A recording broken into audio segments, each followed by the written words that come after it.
That's Mim Jensen and the latest video from her new EP, Shadow of the Gift. 2025 has been a pretty good year so far for Mim. She performed at Auckland's Spark Arena. That after her song Germaphobe became a surprise overseas hit.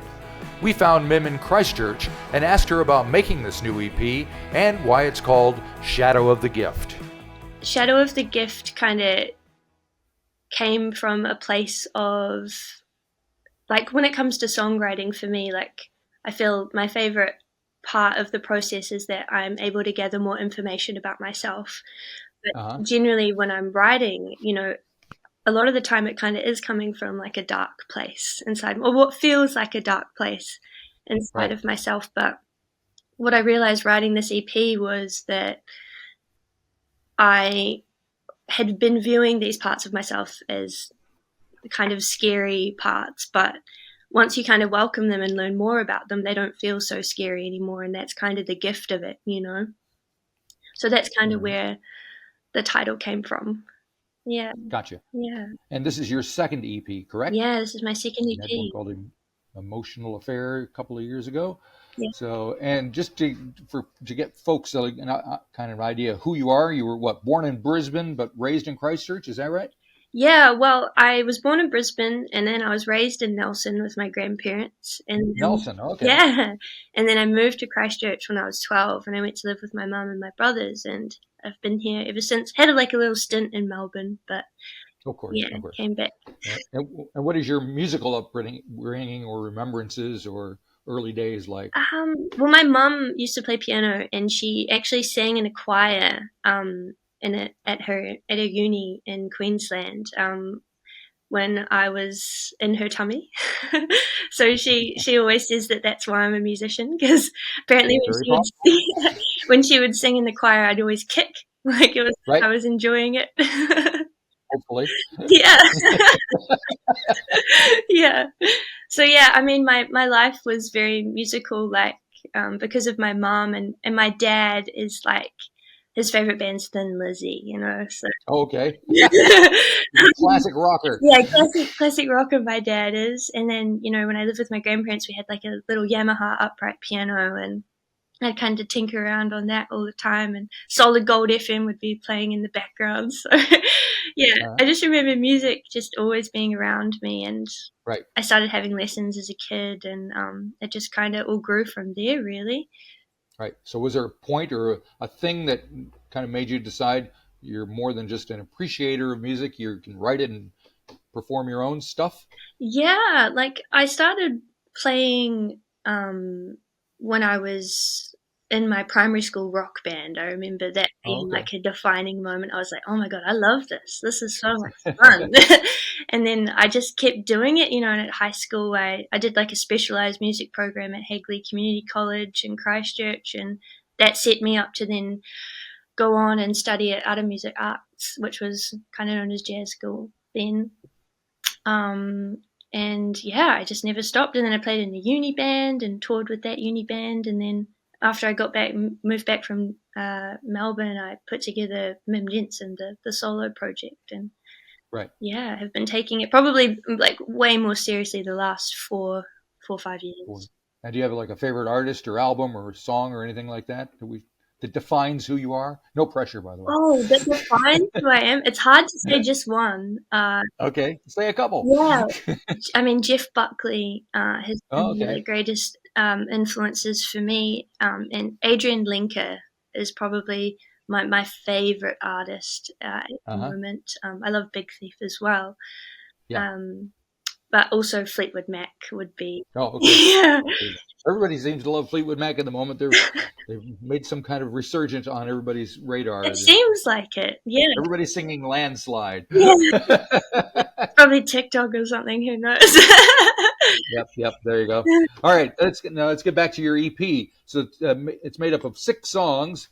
Were they kind of written for the EP in particular, or are they stuff you had rattling around? How did they come to be? It's interesting because for this EP, I wrote all of the songs around the same sort of time. So all the songs are very reflective of this period in my life, which I really love, because like they each kind of tell a story about these events of my life, but in a different way, and unraveling more sort of feeling from that time. And then Dream Spinning, I actually co-wrote with Will, my producer, on this EP. And that was the first time I'd ever kind of collaborated in that sort of way, and it was really nice. It added a different sort of element and vibe to it, which I really appreciate.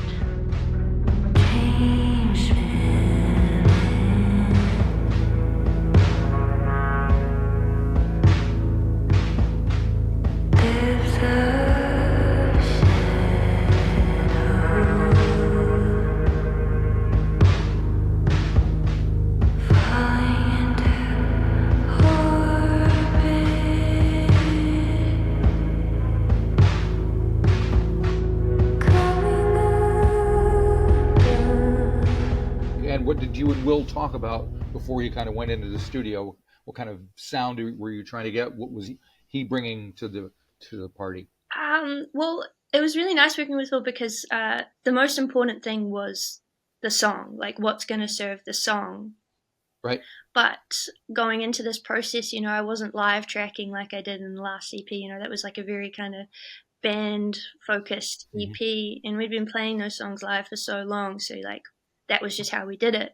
But with Will, it was like I'd go in with the song acoustically, and then we'd build off of it in that way. And Will played a lot of the instruments as well, so it was like such a new process. But it was really nice to just build it from the ground up. Like I really enjoyed doing it that way with him. Yeah.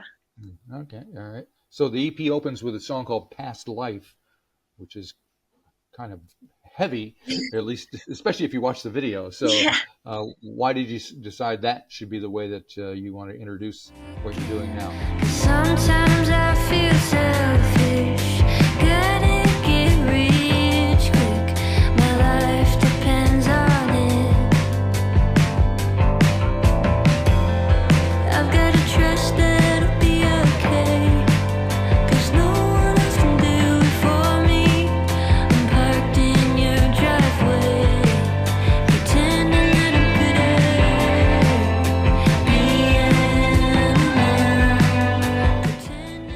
being. Number one, it felt right to start with that song because I feel like it's one of the strongest songs off of the EP, but it's also, there's a lot of emotional weight to that song as well. And I feel like that's always a really good way to introduce, well, at least for this project, it felt right to introduce it that way.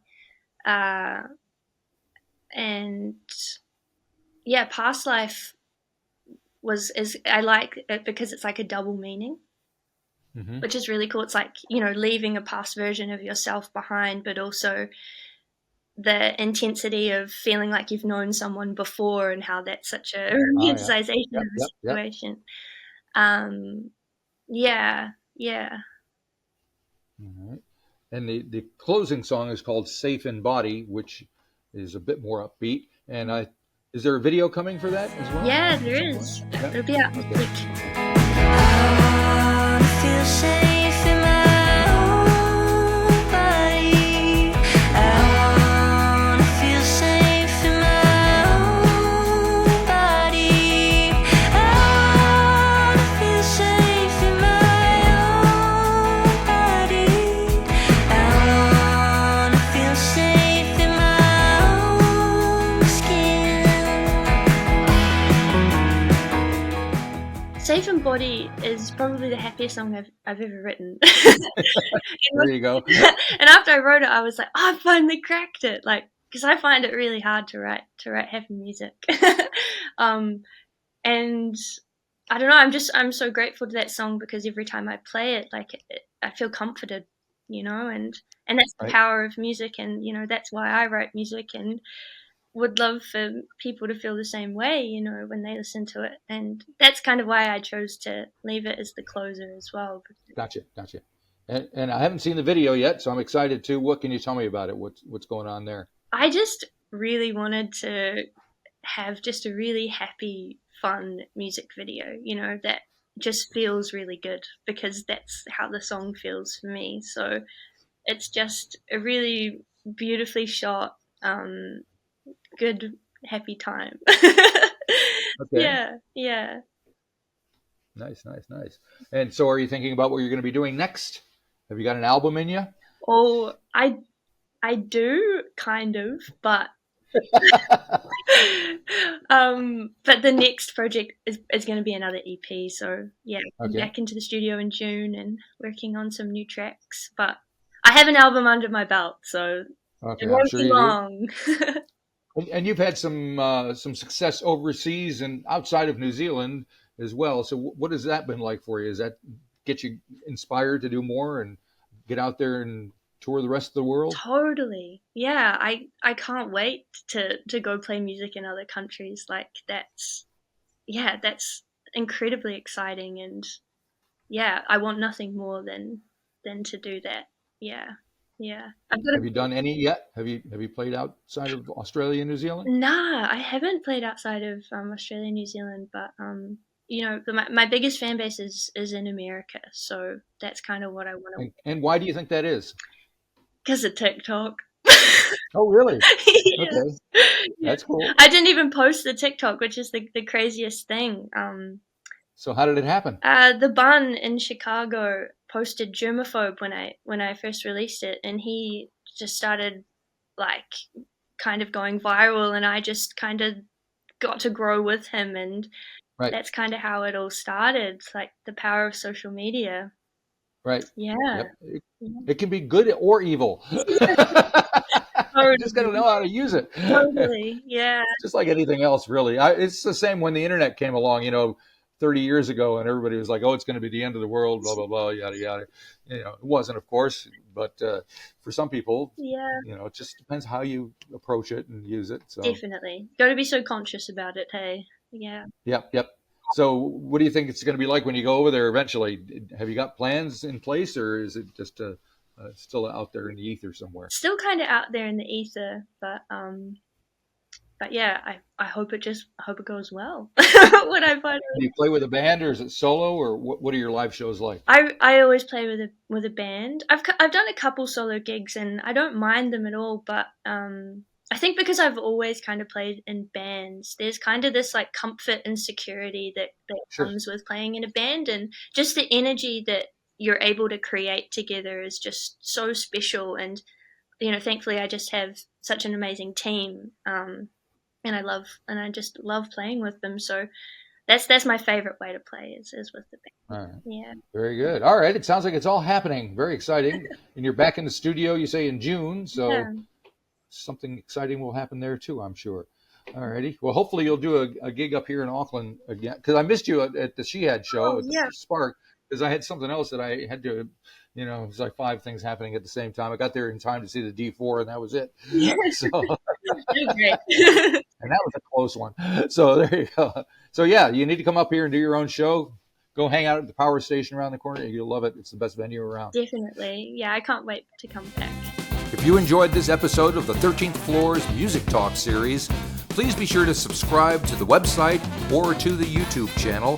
Follow us on Facebook or Instagram and wherever you find your podcasts. There's a whole lot more to discover.